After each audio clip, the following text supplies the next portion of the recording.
Hello. My name is Philip. I'm one of your pastors. Before we get started today, this weekend's just always really special in our nation, and I would just like to take a moment, and you don't have to stand if you don't want to, but I know that we have veterans in this room, and for sure watching online. Can we just say thank you for a minute? Yeah.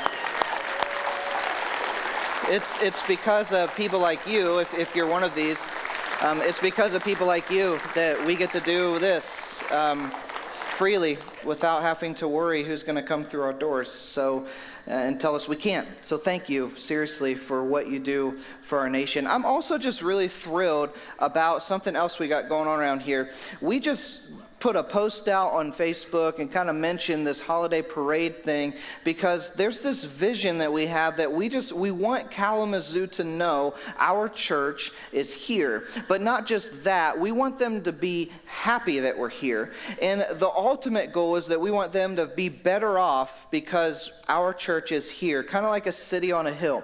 It cannot easily be hidden. And that's what we want to be, is a place where we can give hope to those who need hope. And it might seem like, well, how do you do that by just walking in a parade? But that stuff matters. When churches are in the community with things that the community cares about, that is going outside of our building and going to other people. And you all caught that. And you're coming. We have like 25% of our church is walking with us in that. And if you aren't walking, just come and support us and support all the other vendors and businesses and things like that. I'm thrilled about that. So thank you. Thank you, veterans, and thank you, KCC. Now, I kind of am in this mode with this series that I feel the need to share with you about my past. Last week I talked about how Philip in high school was kind of a dork. You saw the pictures, you know it's true. If you didn't catch that, go back online. You'll be like, yes, you were. And maybe you're thinking that now. I don't know. Keep that to yourself. But Philip in high school also kind of drove me nuts. Like when I think about myself in high school, and maybe you're like this too, he kind of drives me nuts. You see, Philip in high school, when he first became a Christian, he was like overly religious. And here's what I mean by that. People avoided him. Like he wrote his Bible verses on his notebooks and on his binders and kind of put them out on the corner hoping someone would see him and strike up a conversation versus just be kind to someone and they'd be like, hey, why are you being kind to me? He was just trying to get it. He wore Christian t-shirts all the time. Nothing against those. If you have one on, I'll try not to look because you'll think I'm making fun of you. I'm not. It's just for me, that's like all I wore. Like if they had Christian socks, I would have wore those. And it just drove me nuts. And the part that really, really stings when I think back to Philip in high school is how I interacted with my family. We joke about it now because I think you can ask my wife and I'll make sure I'm not around when she answers. I think I've become more Christ-like in the last decade. But when my family, when I was in high school, they wouldn't tell me anything that was going on with their lives because they knew what I was going to say. I was going to prescribe them a Bible verse to read because that makes everything better. It's like, just read this. Or I'd sit there and go, of course you're feeling that way because you're not doing what Jesus says to do. All right? Now, like I said, I know some of you are laughing. I've since become a little bit more Christ-like. But the hard part today, and the part that I really want you to lean in on, okay, is that what I described and who I described might have just described you. And it might have described someone that maybe turned you off to faith. And if that's the case, no matter where you're at, please just hang with me. Because sometimes believers, Christians, we wonder often why it is that our faith doesn't seem to have an impact on our family, don't we? We wonder why can't everyone see we're right? And why is it that my faith and my impact seems to be so little when I've been a Christian for so long?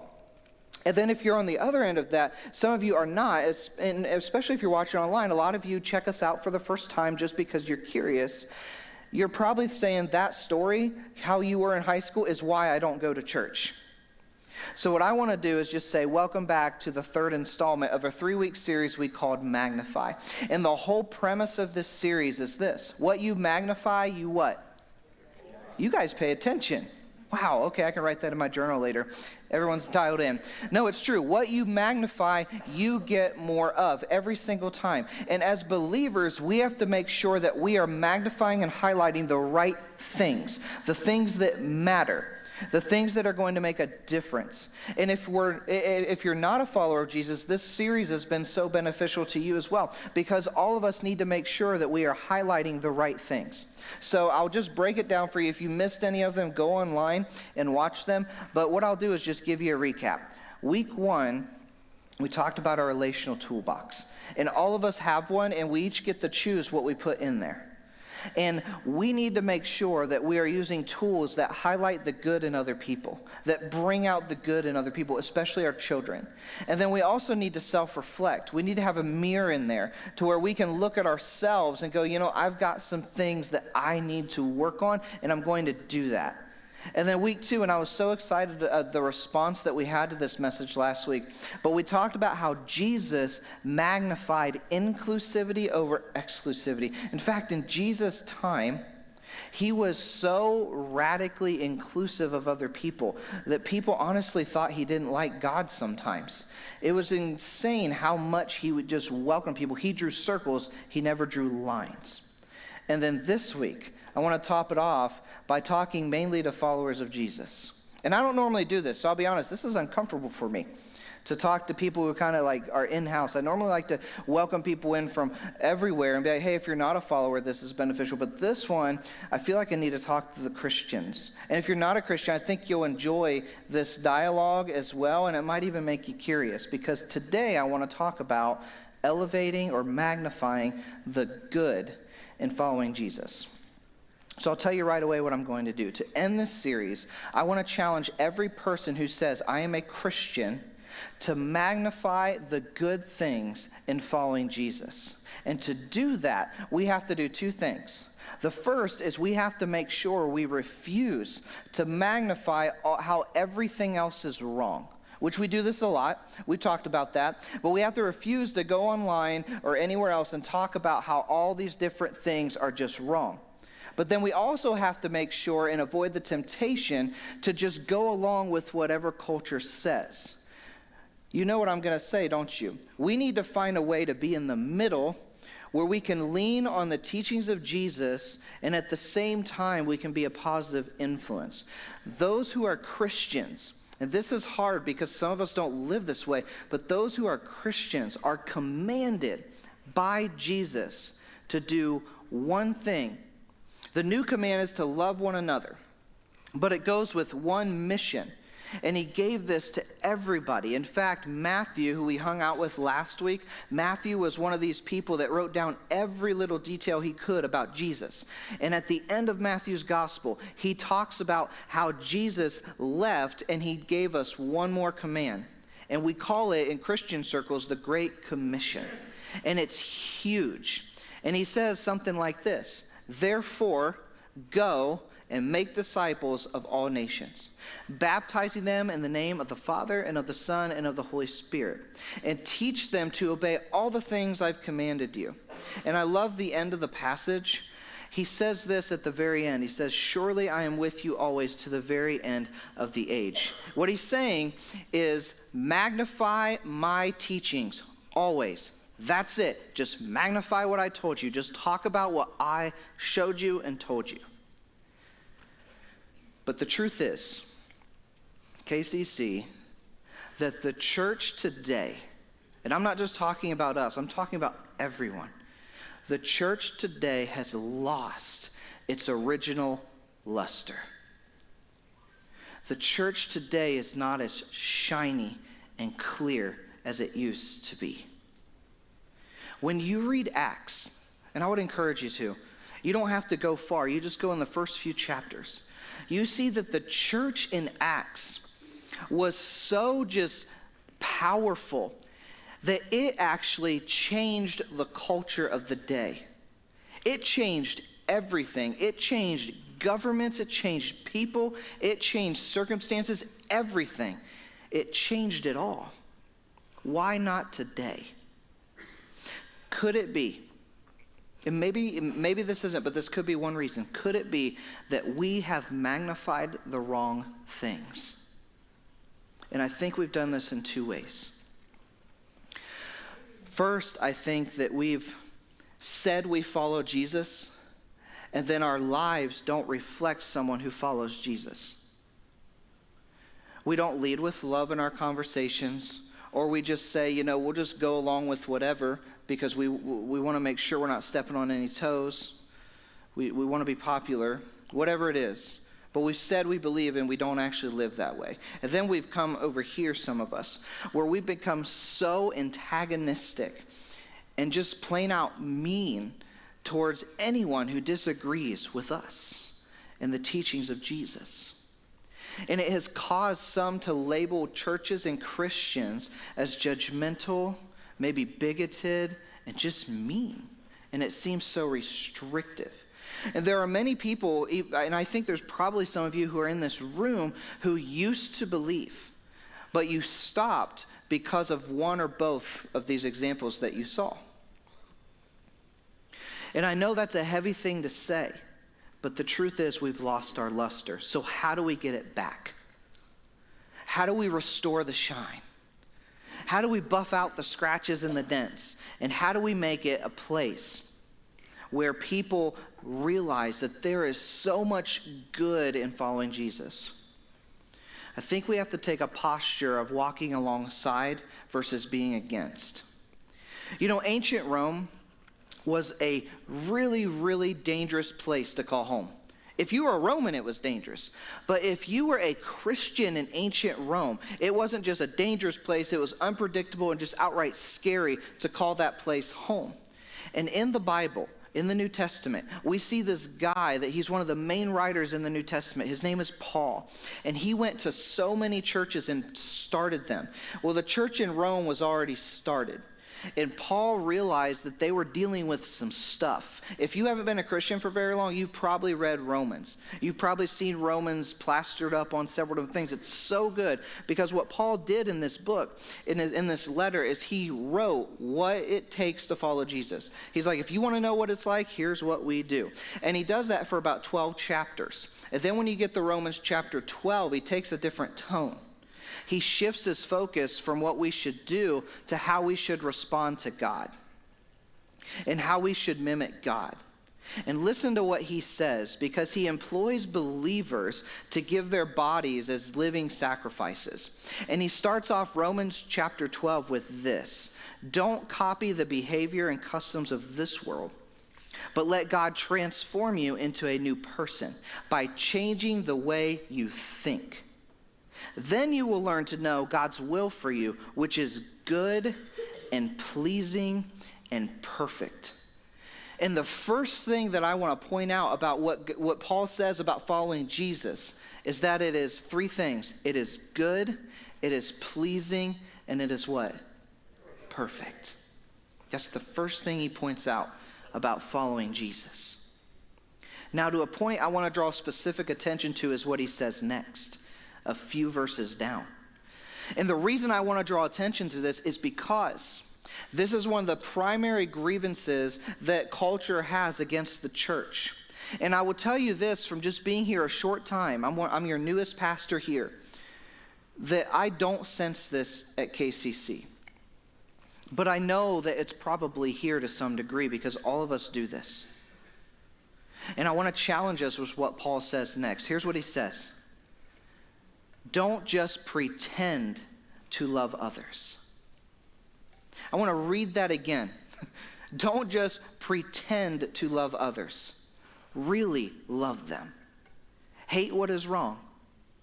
Hold tightly to what is good. Love each other with what? Genuine affection. And take delight in honoring one another. Take delight in honoring each other. Don't pretend to love others. Really love. Hate what is wrong, not the people who might be wrong, but hate what is wrong. Hold tightly to what is good. There's so much that we all need here, isn't there? And we could have a whole series on this, and we probably will at some point. But you get the sense that love's kind of the driving force here, and honor leads the way with love. Disagreement is okay. But dishonoring is not okay. It's so simple, but it's so demanding, isn't it? Because it is hard to do this. You know how it is when people disagree with you. And we want to be so right. We want to be so right. We'll talk about that in a minute. But I think there's a very real question that us Christians are dealing with right now. And I'm just going to say it because it's one that I'm wrestling with. When I was writing this sermon several weeks ago, I was like, this is where a lot of us are going to be at. And here it is. How are we supposed to lead with love when no matter what posture we take, what attitude we take, even if it's kind, people are still mad? How are we supposed to lead with love when it doesn't matter how kindly we stand on the principles of Jesus, we still catch the heat? It's a felt need, isn't it? That no matter what you do, you clean up your posts, you take the offensive bumper stickers off, whatever. You're like, I'm trying to be as unoffensive as I can be. And no matter what happens, people still have a problem. What are we supposed to do then? The answer doesn't change. In fact, Paul addresses it. Here's what he says. Never pay back evil with more evil. Ooh, I wish he hadn't said that. I want to go James Bond on it sometimes, but he's like, never pay back evil with more evil. Do things in such a way. Listen to this, you guys. The words he uses are so powerful. Do things in such a way that everyone can see you are honorable. Who? Everyone. Including the people you're parenting, including the people you live with. Everyone can see you are honorable. Do all that you can to live at peace with everyone. Dear friends, never take revenge. You leave that to the righteous anger of God. Do all you can to live at peace with everyone. Does that say agree? It does not say agree. It says peace. In all our conduct, we magnify honor. We honor. Everyone always asks, well, what can I say? What can I do? How can I respond? And my answer is always the same. Does it honor the other person? Go with that. Here's the thing that actually does drive me nuts, and I really hate this. We don't get to just post whatever we want. If you're a Christian, you don't get to do that. You gave that up. You sacrificed that on the cross with Jesus.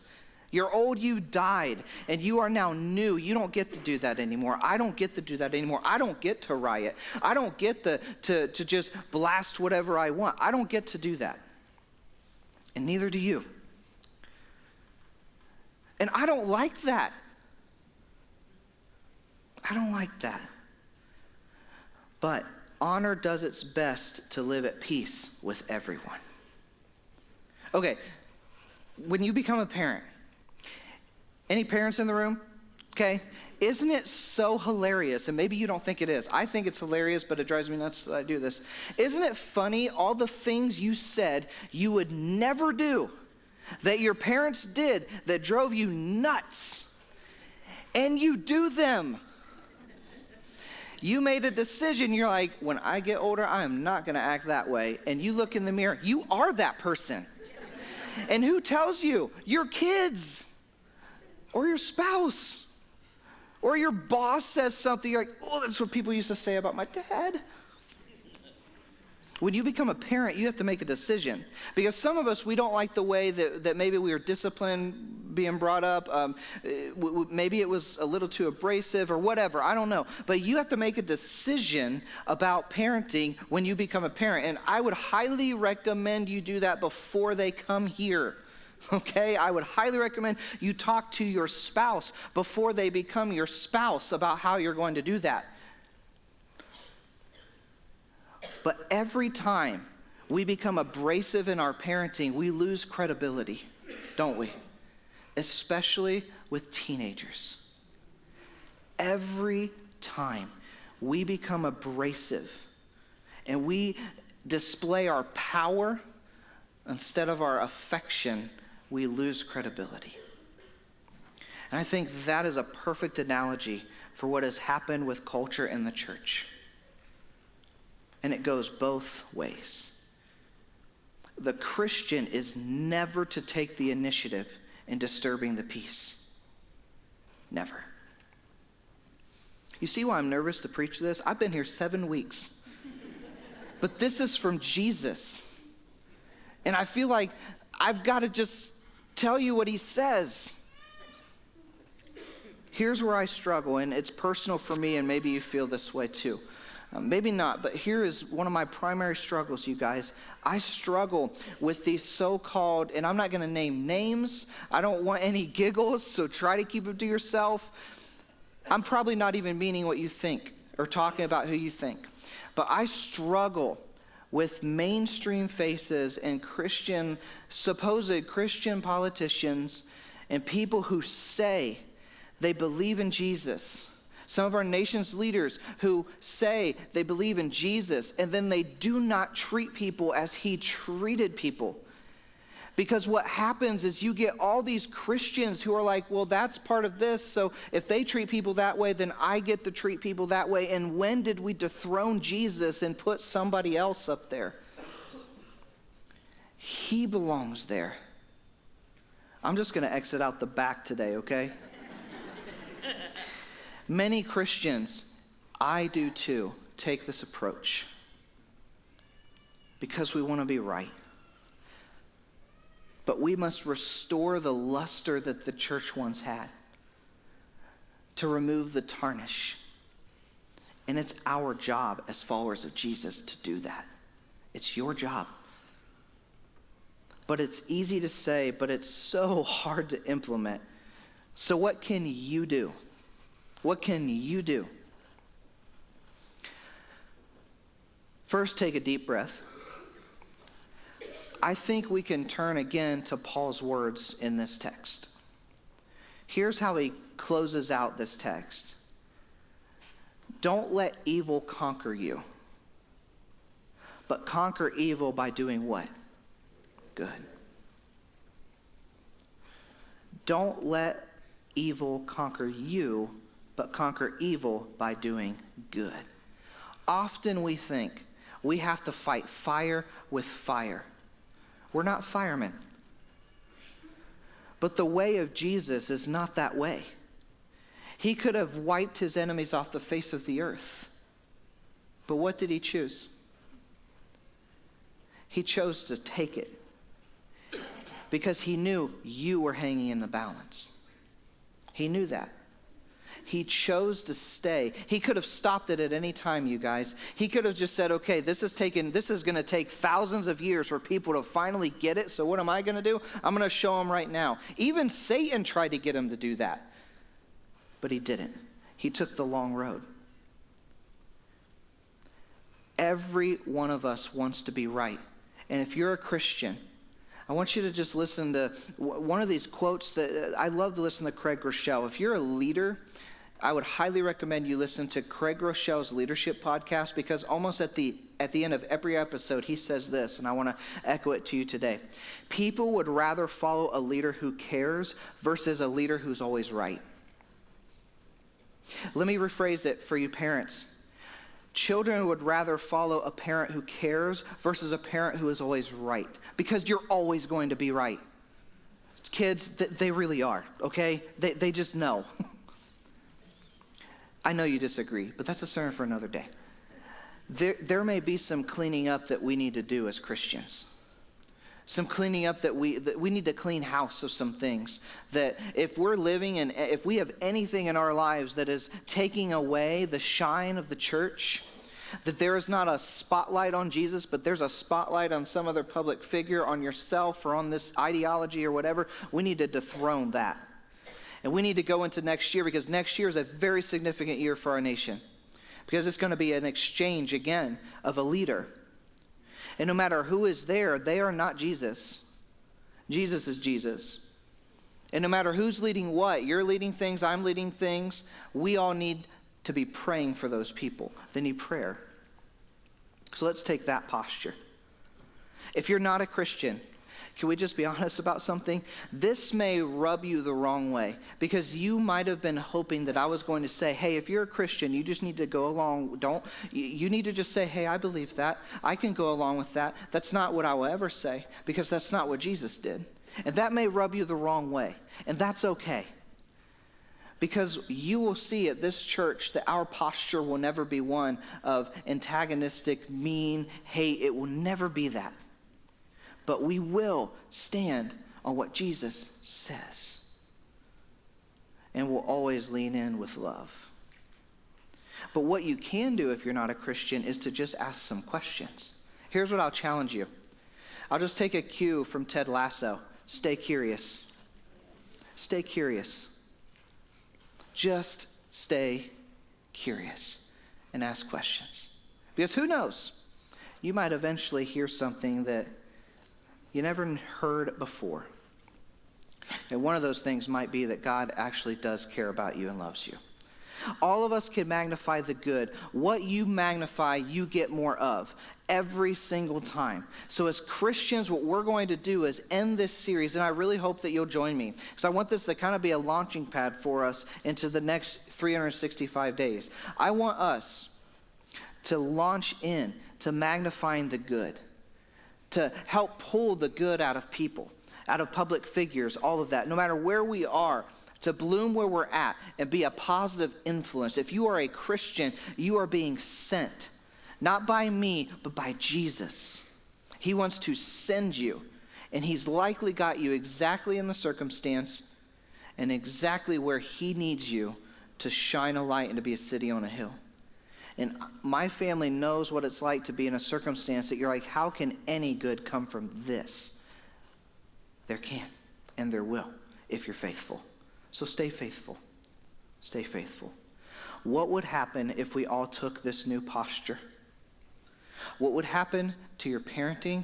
What would happen in your school? What would happen at your job? What would happen in our nation? What would happen in your marriage? I want to find out, and I hope that you do as well. So will you join me as we discover what it means to magnify the good? Father, it is a hard thing sometimes that you just challenge us in a lot of different ways. And I think one of the ways in our culture, especially now in a culture where we have endless platforms, social media, public, doesn't matter, we can say whatever we want. And the world does. Everybody does. But Father, you have called us to be in this world, but not of it. And I ask right now that you would dethrone those lies, that if everybody else is going to talk about something, I'm going to be just as antagonistic back. And God, I'm praying this because you know this is what I've done. This has been my conversations with my family. And I know that there's someone listening right now, and there's probably someone in this room that it's been theirs as well. God, would you please take back your church? We are sorry that we tried to take it for ourselves. We give it back to you. And we will not repay any evil with more evil. And we will try as best we can, Father, to do good. Because you are good.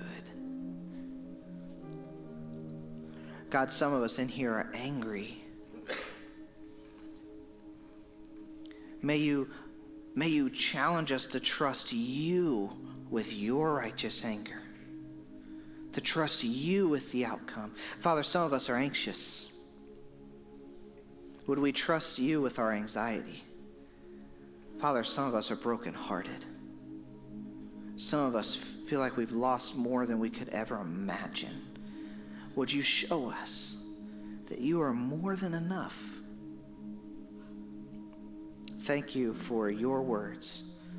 And God, as I was writing this, I felt like you were just making me stop. You remember I was stopping all the time typing this because you were teaching me some hard things. And they're things that we all need to know. So thank you for even your strong words today. Go before us, Lord, and we will follow. Amen. And if something that we said today just struck you, at the end of every service, we will have people up here. to my right, your left, that can pray with you. You can share with them. And then we'll be out there as well as you leave to just connect. So stop by and say hi, especially if you're new. Come say hi. But let's stand and let's sing one last time.